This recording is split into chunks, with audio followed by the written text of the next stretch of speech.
Goodness T വിയുടെ പ്രിയ പ്രേക്ഷകർക്ക് മനസ്സ് നിറഞ്ഞെന്ന പ്രോഗ്രാമിലേക്ക് യേശുനാമത്തിൽ സ്വാഗതം.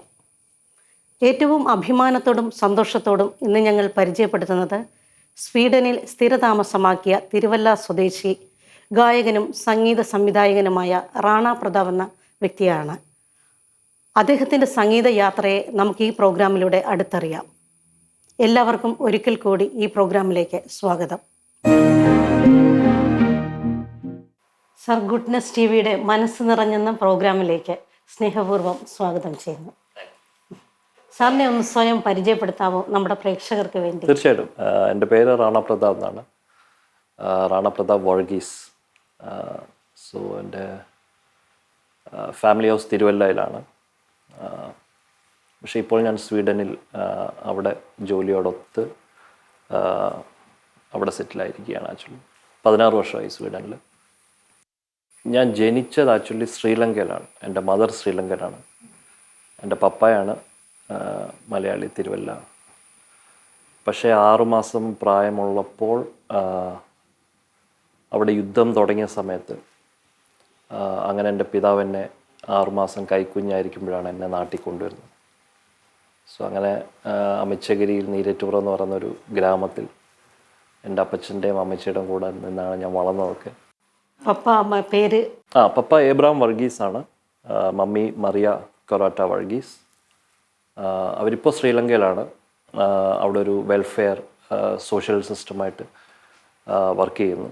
അവിടെ ഒരു ഓർഫനേജാണ് ഞങ്ങൾക്ക്. ആക്ച്വലി 90 കുഞ്ഞുങ്ങളോളം ഉണ്ട് അവിടെ.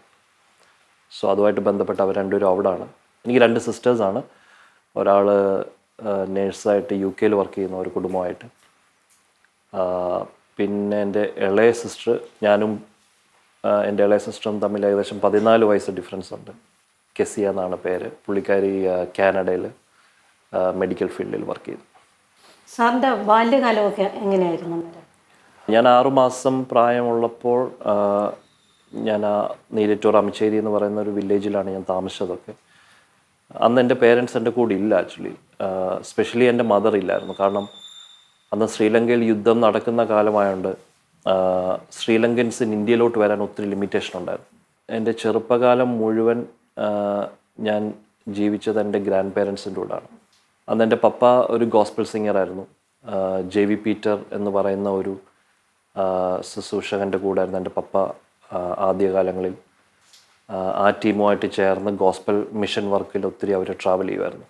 അപ്പോൾ അതുകൊണ്ട് അവരെപ്പോഴും മിഷൻ ട്രിപ്സിലും കാര്യങ്ങളും ആയിരിക്കും. അപ്പോൾ ഞാൻ ഏറ്റവും കൂടുതൽ വളർന്നതും ഏറ്റവും കൂടുതൽ ഇൻറ്റിമസിയോടെ ജീവിച്ചതും എൻ്റെ ഗ്രാൻഡ് പേരൻസിൻ്റെ കൂടെയാണ്. അപ്പോൾ അതായിരുന്നു ശരിക്കും എൻ്റെ ഒരു വിദ്യാഭ്യാസ കാലഘട്ടമൊക്കെ. +2 വരെ ഞാൻ നാട്ടിൽ തന്നെയാണ് പഠിച്ചത്. ഹൈസ്കൂളിൽ ഞാൻ പഠിച്ചത് കുറ്റപ്പുഴ 7th ഡേ അഡ്വെൻറ്റിസ്റ്റ് സ്കൂളാണ്. അത് കഴിഞ്ഞ് എൻ്റെ ഹയർ സ്റ്റഡീസ് ഞാൻ DBHS ദേവസ്വം ബോർഡ് തിരുവല്ലയിലായിരുന്നു. അവിടെ തന്നെ ഞാൻ +2 പഠിച്ചു. അത് കഴിഞ്ഞ് ഞാൻ ബാംഗ്ലൂരിൽ കമ്പ്യൂട്ടർ സയൻസ് എഞ്ചിനീയറിംഗ് ബാംഗ്ലൂരിലാണ് ഞാൻ പഠിച്ചത്. അത് കഴിഞ്ഞ് പിന്നെ ഞാൻ വെളിയിൽ പോയതാണ്. എൻ്റെ പിന്നെ മീഡിയ കമ്മ്യൂണിക്കേഷൻ ഞാൻ സിംഗപ്പൂരായിരുന്നു പഠിച്ചത്. അപ്പോൾ അങ്ങനെ അവിടുന്ന് പിന്നെ ടോട്ടലി എൻ്റെ ലൈഫ് മൊത്തം വെളി രാജ്യങ്ങളിലായിരുന്നു. സോ ചുരുക്കം പറഞ്ഞാൽ 12ാം ക്ലാസ് വരെ മാത്രമേ ഞാൻ നാട്ടിൽ ഉണ്ടായിരുന്നു. ബ്രദർ സംഗീത ശുശ്രൂഷയിലേക്കും സംഗീത സംവിധാനത്തിലേക്കൊക്കെ കടന്നു വന്നത് എങ്ങനെയായിരുന്നു? സംഗീത ശുശ്രൂഷ ആക്ച്വലി എനിക്ക് ഒരു ഓപ്ഷൻ ഉണ്ടായിരുന്നത്, കാരണം ഞാൻ പറഞ്ഞ പോലെ എൻ്റെ പിതാവ് ഒരു മ്യൂസിക് ഫീൽഡിൽ വർക്ക് ചെയ്ത ഒരാളാണ്. അപ്പം ആ സമയങ്ങളിൽ അന്ന് റെക്കോർഡിങ്സ് ഇന്നത്തെ പോലെ ഡിജിറ്റലി റെക്കോർഡിങ്സ് അല്ല, ഡാറ്റയിലാണ് റെക്കോർഡ് ചെയ്യുന്നത്. അപ്പോൾ അത് കഴിഞ്ഞ് പപ്പ എന്തോ ചെയ്യും, കാസറ്റിൽ അവർ ഈ മൈനസ് ട്രാക്കെല്ലാം വീട്ടിൽ കൊണ്ടുവരുമായിരുന്നു. അപ്പം അന്ന് ഞങ്ങളുടെ വീട്ടിൽ ചെറിയൊരു ടേപ്പ് റെക്കോർഡ് ഉണ്ടായിരുന്നു. അപ്പം പപ്പ പാടിയ പാട്ട് ഞങ്ങൾ റഫ് അത് വീട്ടിലിട്ട് കേൾക്കും. അപ്പോൾ അതിൻ്റെ മൈനസും ഉണ്ടാവും. ഒരു പാട്ട് കഴിയുമ്പോൾ അതിൻ്റെ മൈനസ് ഉണ്ടാവും. അങ്ങനെയാണ് ഇവർ എക്സ്പോർട്ട് ചെയ്യുന്നത് ഫയൽ. അപ്പം അങ്ങനെ പപ്പ കൊണ്ടുവരുമ്പോൾ ആദ്യം ഞാൻ പപ്പ പാടുന്ന കേൾക്കും. അത് കഴിഞ്ഞ് പാട്ട് ഞാൻ പേപ്പറിൽ എഴുതിയിട്ട് ഈ മൈനസ് ട്രാക്കിലിട്ട് ഞാൻ പാടുമായിരുന്നു. അങ്ങനെ ആദ്യമായിട്ട് ഞാൻ പപ്പ വർക്ക് ചെയ്തുകൊണ്ടിരുന്ന മ്യൂസിക് ടീമിൽ അവർ തിരുവല്ലയിൽ ഒരു കൺവെൻഷൻ അവർ പാടാൻ വന്നു. ആ ടീം പാടാൻ വന്നു. അപ്പോൾ അന്ന് ഞാൻ 8 വയസ്സേ ഉള്ളൂ എനിക്ക് അന്ന് ആ സമയത്ത്.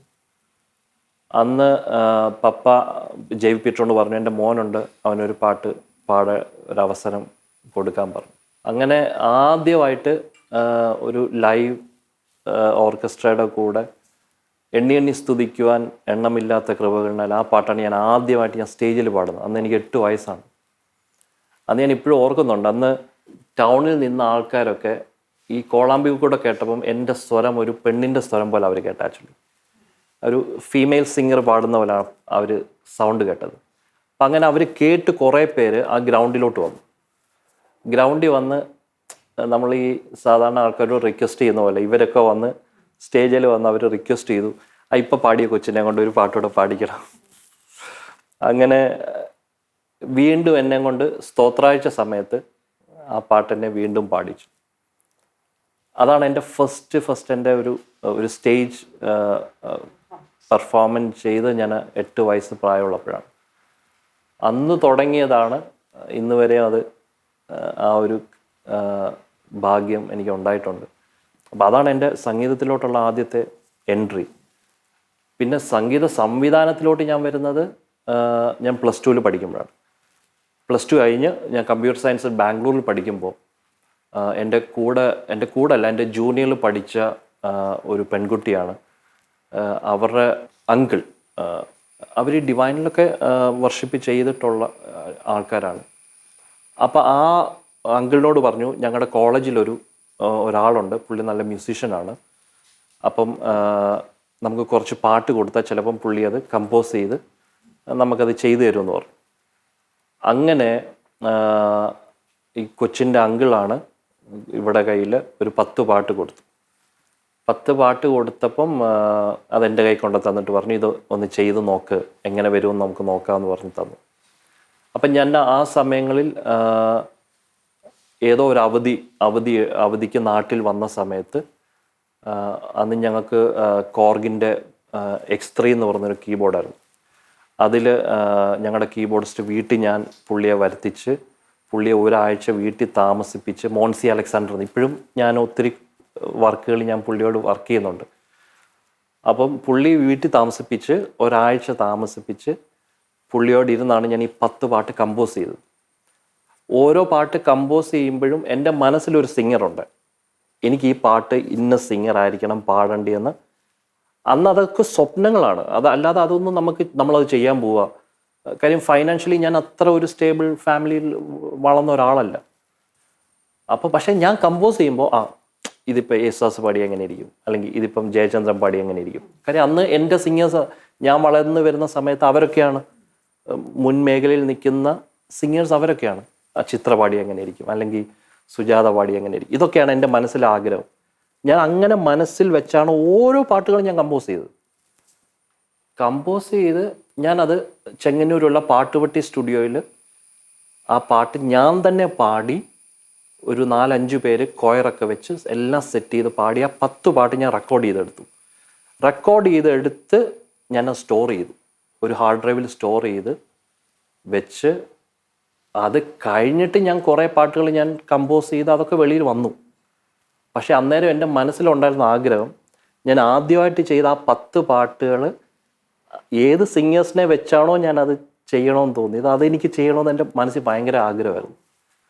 അങ്ങനെയാണ് ആദ്യത്തെ പാട്ട് ജയചന്ദ്രൻ പാടുന്നത്. അത് അന്ന് ഞാൻ തീരുമാനിച്ച അതേ പാട്ട് ഏകദേശം 26-28 വർഷം കഴിഞ്ഞാണ് ആ പാട്ട് ഞാൻ ജയചന്ദ്രനെ കൊണ്ട് പാടിച്ചത്. അതിലൊരു പാട്ടായിരുന്നു യേശുദാസ് ഇപ്പോൾ റീസെൻ്റ്ലി കഴിഞ്ഞ വർഷം പാടിയത്, കാരുണ്യം തൂകും ഹൃദയവുമായി. ആ പാട്ടിന്റെ ഉണ്ടായ സാഹചര്യം ഒന്ന് പറഞ്ഞു. കാരുണ്യം തൂകും ഹൃദയവുമായി എന്ന പാട്ട് ഞാൻ പറഞ്ഞ പോലെ ഈ 10 പാട്ടിൽ ഒരു പാട്ടാണ്. അപ്പം അന്ന് ഞാൻ ആ പാട്ട് കമ്പോസ് ചെയ്യപ്പോഴും എൻ്റെ മനസ്സിൽ ദാസേണ്ണാണ്, ഞാനത് പുള്ളി അത് പാടണം എന്നുള്ളത് എൻ്റെ മനസ്സിൽ ഭയങ്കര ആഗ്രഹമാണ്. ലോകത്തിൽ നമ്മൾ കേരളത്തിൽ ജീവിക്കുന്ന ഏത് മലയാളിയുടെയും ആഗ്രഹമാണ് യേശുദാസ് ഒരു പാട്ട് പാടുക എന്നുള്ളത്. അപ്പം 18 വയസ്സുള്ള ഒരു പയ്യൻ എങ്ങനെ അത് ഡ്രീം ചെയ്യാൻ പറ്റുന്നത്? ഒട്ടും പോസിബിലിറ്റി ഉള്ള കാര്യമല്ല. അന്നൊന്നും യേശുദാസിനെ നമുക്ക് അപ്രോച്ച് ചെയ്യാനുള്ള ഒരു ഓപ്ഷൻ പോലും നമുക്കില്ല. പക്ഷേങ്കിൽ ഞാൻ പറഞ്ഞ പോലെ ഈ റെക്കോർഡ് ഞാൻ ഒരു ദിവസം ഞാനത് എടുത്ത് രണ്ടും കൽപ്പിച്ച് ഞാനത് തരംഗണിക്ക്, US തരംഗണിക്ക് ഞാനത് അയച്ചു. അയച്ച് ഏകദേശം 7 മാസത്തോളം ഞാൻ വെയിറ്റ് ചെയ്തു ദാസേട്ടൻ്റെ നിന്ന് എനിക്ക് റിപ്ലൈ വരാൻ, അവരുടെ കമ്പനിയിൽ നിന്ന്, ദാസേട്ടൻ്റെ നിന്നല്ല കമ്പനിയിൽ നിന്ന് റിപ്ലൈ വരാൻ. ആ 7 മാസം എന്നെ സംബന്ധിച്ച് അതൊരു വലിയൊരു ചലഞ്ചിങ് പോയിന്റ് ആയിരുന്നു. കാരണം എൻ്റെ മനസ്സിൽ ആ പാട്ട് ദാസേട്ടൻ പാടണമെന്നായിരുന്നു. മേ ബി ഇല്ല, ഞാൻ ആ പാട്ട് ചിലപ്പം വേറെ ഒരാളെ കൊണ്ട് പാടിപ്പിക്കുമെന്ന് എനിക്കറിയത്തില്ല. കാരണം ഞാൻ ആ പാട്ട് ചെയ്തത് പുള്ളിക്ക് വേണ്ടിയാണ്. അത് പുള്ളി തന്നെ പാടണമെന്ന് എനിക്ക് ഭയങ്കര ഒരു മനസ്സിലൊരാഗ്രഹമായിരുന്നു. അങ്ങനെ 7 മാസം കഴിഞ്ഞപ്പോൾ എനിക്കൊരു പോസിറ്റീവ് റിപ്ലൈ വന്നു. ദാസേട്ടൻ പാട്ട് പാടാമെന്ന് സമ്മതിച്ചു. പക്ഷേ ഇതിനു മുമ്പ് തന്നെ ഞാൻ ഈ പാട്ടിൻ്റെ ട്രാക്ക് ഫുള്ള് റെഡിയായി. ഇതിൽ ആ പാട്ടിൽ വായിച്ചിരിക്കുന്നത് എല്ലാം ഇന്ത്യയിലുള്ള നമ്പർ 1 ആർട്ടിസ്റ്റുകളാണ്. സിത്താർ വായിച്ചിരിക്കുന്നത് പുർബായൻ ചാറ്റർജിയാണ്, one of the finest musician in India now. Tabla വായിച്ചിരിക്കുന്നത് ഓജസാദിയ എന്ന് പറയും. അതായത് ഇപ്പോൾ സക്കീർ ഹുസൈൻ കഴിഞ്ഞാൽ ആ സ്ഥാനത്തിരിക്കാൻ പോകുന്ന തബലിസ്റ്റാണ് ഈ ഓജസാദിയ. സോ അത്രയും കാര്യം എൻ്റെ മനസ്സിൽ എനിക്ക് ദാസേട്ടന് ഒരു പ്രശ്നം ഉണ്ടാകാൻ പാടില്ല. ദാസേട്ടൻ ആ പാട്ട് പാടുന്നത് കൊണ്ട് പുള്ളിയുടെ പേരിനോ അല്ലെങ്കിൽ പുള്ളി ഇങ്ങനൊരു ഇത്രയും ഒരു ഇതായിട്ടാണ് പുള്ളി വർക്ക് ചെയ്തൊരു പ്രോജക്റ്റ് എന്ന് പുള്ളിക്ക് ഒരിക്കലും അങ്ങനെ ഒരു പേരും ഉണ്ടാകാൻ പാടില്ല. അപ്പോൾ അതെൻ്റെ ഒരു കൺസേൺ കൂടെയാണ്. അപ്പം അതുകൊണ്ട് മാക്സിമം ഞാൻ ആ പാട്ടിൽ അതിനകത്ത് ഇൻവോൾവ് ചെയ്യിച്ചതെല്ലാം ഹൈലി മ്യൂസീഷ്യൻസിനെ തന്നെയാണ്. യേശുദാസിൻ്റെ അതേ സ്റ്റാൻഡേർഡിൽ നിൽക്കുന്നവരായിരിക്കണം എന്നുള്ള നിർബന്ധം എനിക്കുണ്ടായിരുന്നു. പക്ഷേ ഞാൻ ഈ ട്രാക്ക് ചെയ്യുന്നത് യേശുദാസ് സമ്മതിക്കുന്നതിന് മുമ്പേ ചെയ്തു. അപ്പോഴും എൻ്റെ മനസ്സിലെ വിശ്വാസം ദാസേട്ടൻ ഈ പാട്ട് പാടുമെന്നുള്ളതാണ്. ആ ഒരു കൺസേണിലാണ് ഞാൻ ഇത്രയും മ്യൂസീഷ്യൻസിനെ വെച്ച് ട്രാക്ക് ഫുള്ള് കംപ്ലീറ്റ് ചെയ്തു. അങ്ങനെ 7 മാസം കഴിഞ്ഞപ്പോഴാണ് എനിക്ക് പോസിറ്റീവ് റിപ്ലൈ വന്നത്, ദാസേട്ടൻ സമ്മതിച്ചു എന്നുള്ളത്. അത് എന്നെ സംബന്ധിച്ച് അത് വലിയൊരു എൻ്റെ ഒരു ഡ്രീം പ്രോജക്റ്റ് ആയിരുന്നു. അതങ്ങനെ സമ്മതിച്ചു എന്നുള്ളത്.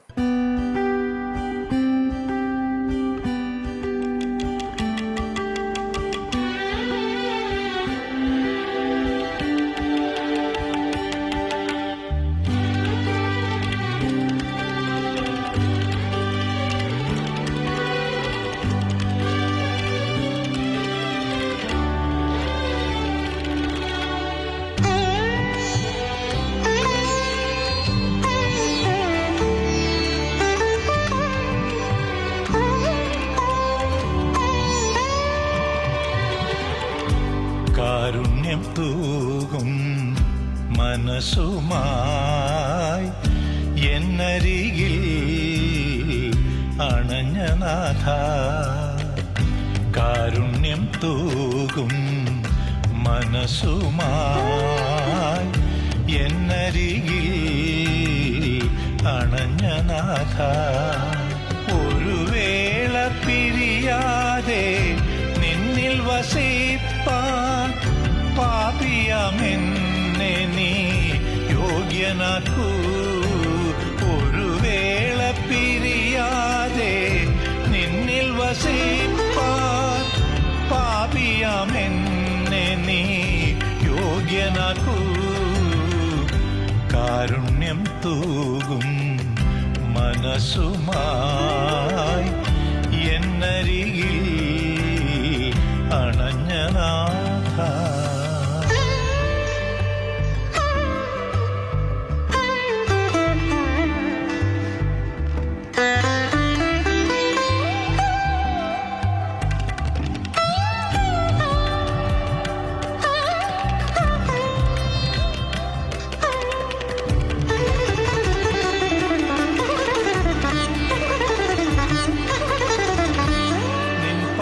വിട്ടൊരു കുഞ്ഞാടു ഞാൻ, മരുഭൂവിലേക്കനാം കുഞ്ഞാടു ഞാൻ. നിൻ പാത വിട്ടൊരു കുഞ്ഞാടു ഞാൻ, മരുഭൂവിലേക്കനാം കുഞ്ഞാടു ഞാൻ. നിൻ വഴി വിട്ടിട്ട് എൻ വഴി തേടിടും പാപിയാം ക്രൂരനാം നിൻ മകൻ ഞാൻ. നിൻ വഴി വിട്ടിട്ട് എൻ വഴി തേടിടും പാപിയാം ക്രൂരനാം നിൻ മകൻ ഞാൻ. ഇത്രയും അകന്നിട്ടും ഇത്രയും മറന്നിട്ടും പാപിയാമെന്നെ നീ തേടി വന്നു.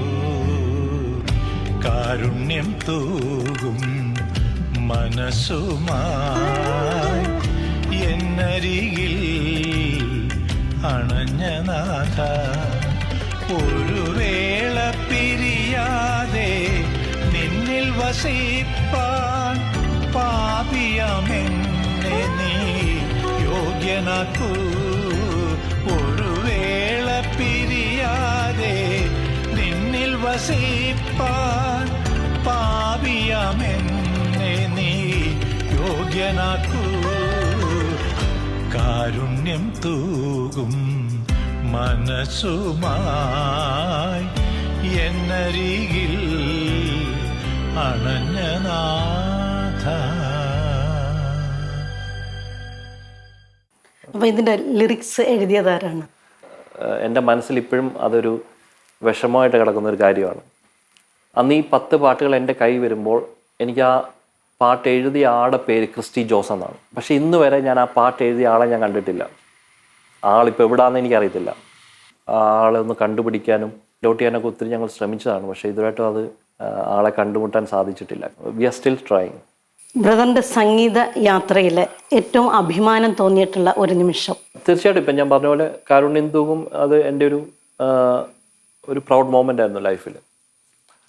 എനിക്കത് കഴിഞ്ഞിട്ട് എനിക്കുണ്ടായത് എൻ്റെ പുതിയൊരു പ്രോജക്റ്റാണ്. അത് ഇന്ത്യയിൽ തന്നെ ചിലപ്പം ആദ്യമായിട്ടായിരിക്കാം. ഐ മീൻ സ്പെഷ്യലി ക്രിസ്തീയ ഭക്തിഗാന രംഗത്ത് എന്തുകൊണ്ടൊരു വെസ്റ്റേൺ മ്യൂസീഷ്യൻസിനെ ഇൻവോൾവ് ചെയ്തുകൊണ്ട് ഒരു പ്രോജക്റ്റ് വർക്ക് ചെയ്തുകൂടാ.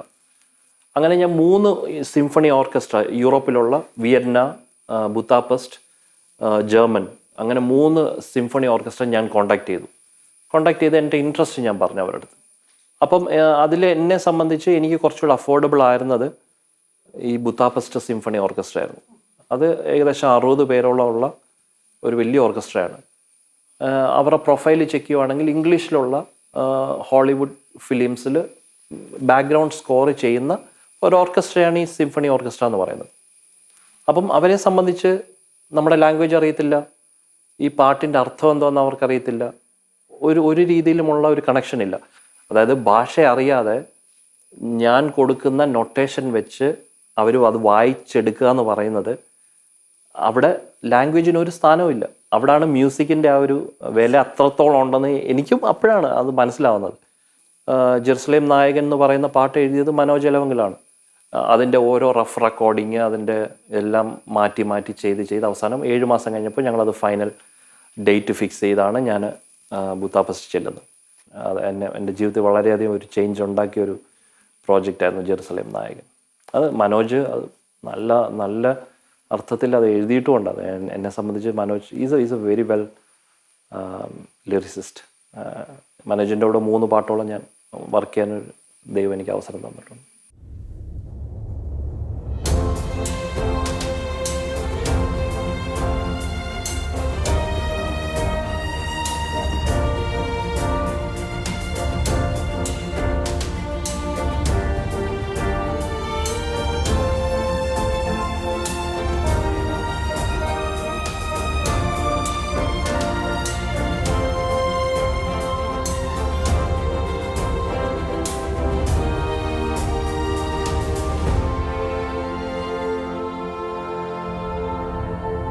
ജെറുസലേമിൻ മിഴികളിലെ സ്നേഹമായി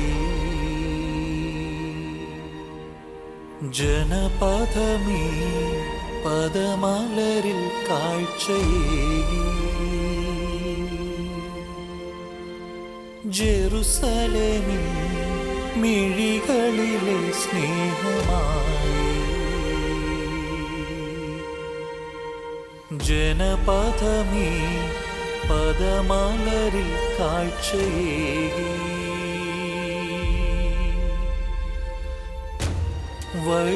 വഴിത്താരയായി മാനസം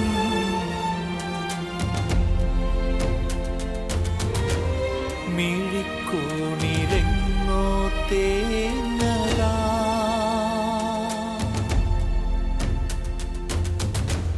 നിലയ്ക്കാത്ത ശ്വാസം പോലെ നീ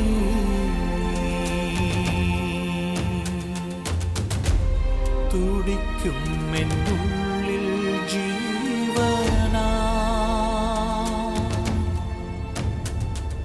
ജെറുസലേമിൻ മിഴികളിലെ സ്നേഹമായി ജനപദമേ പദമലരിൽ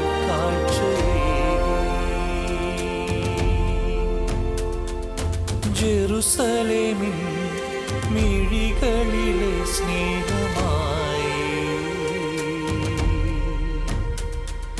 ജനപദമേ പദമലരിൽ കാഴ്ചയേകി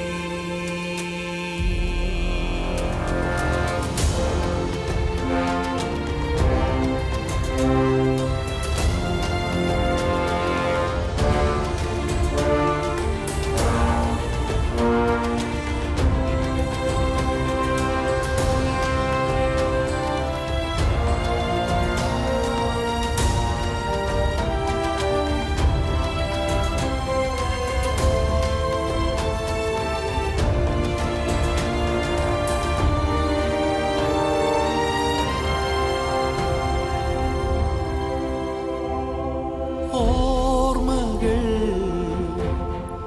ഒരു തിരിനാളമായി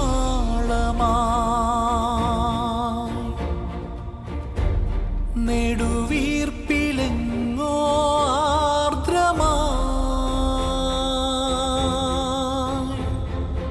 ആശകൾ ഒരു പിടി നോവുമായി അകതാരിലോരോ ശ്വാസമായി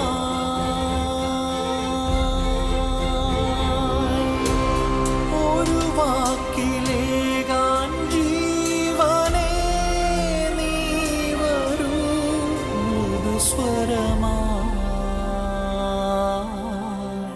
കാൽവരി യാത്രയിൽ ജീവിതം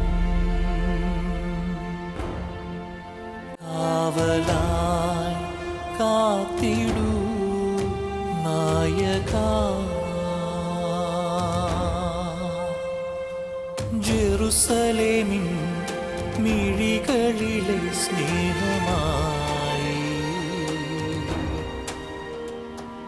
ജനപദമേ പദമലരിൽ കാഴ്ചയേകി ജെറുസലേമിൻ മിഴികളിലെ സ്നേഹമായി ജനപദമേ പദമലരിൽ കാഴ്ചയേകി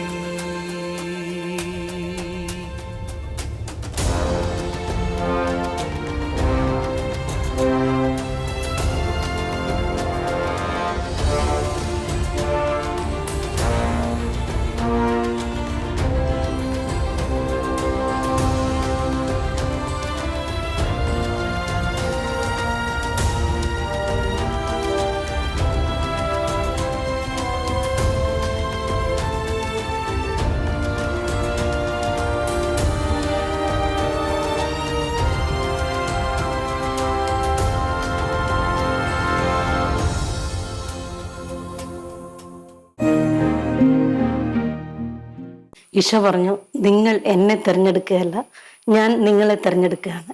അങ്ങനെ ദൈവം തിരഞ്ഞെടുത്ത ഈ അനുഗ്രഹീത കലാകാരനെ ഓർത്ത് ഞങ്ങൾ ദൈവത്തിന് നന്ദി പറയുന്നു. ഒപ്പം ഞങ്ങളോടൊപ്പം ഇത്രയും സമയം, അങ്ങയുടെ വിലയേറിയ സമയം ചിലവഴിച്ചതിന് സാറിനും നന്ദി പറയുന്നു. ഒരു വ്യക്തി ദൈവത്തോട് ചേർന്ന് നിന്ന് പ്രവർത്തിക്കുമ്പോൾ അവരുടെ പ്രവർത്തന മണ്ഡലങ്ങളെ ദൈവം എത്രമാത്രം വിസ്തൃതമാക്കുമെന്ന് അനുഗ്രഹീത കലാകാരനായ റാണ പ്രതാപിലൂടെ നാം കണ്ടു കഴിഞ്ഞു. അദ്ദേഹത്തിൻ്റെ പ്രവർത്തനങ്ങൾ എല്ലാവർക്കും ഒരു പ്രചോദനമാകട്ടെ. അടുത്ത എപ്പിസോഡിൽ മറ്റൊരു വ്യക്തിയുടെ വിശേഷവുമായി നമുക്ക് കണ്ടുമുട്ടാം. നന്ദി, നമസ്കാരം.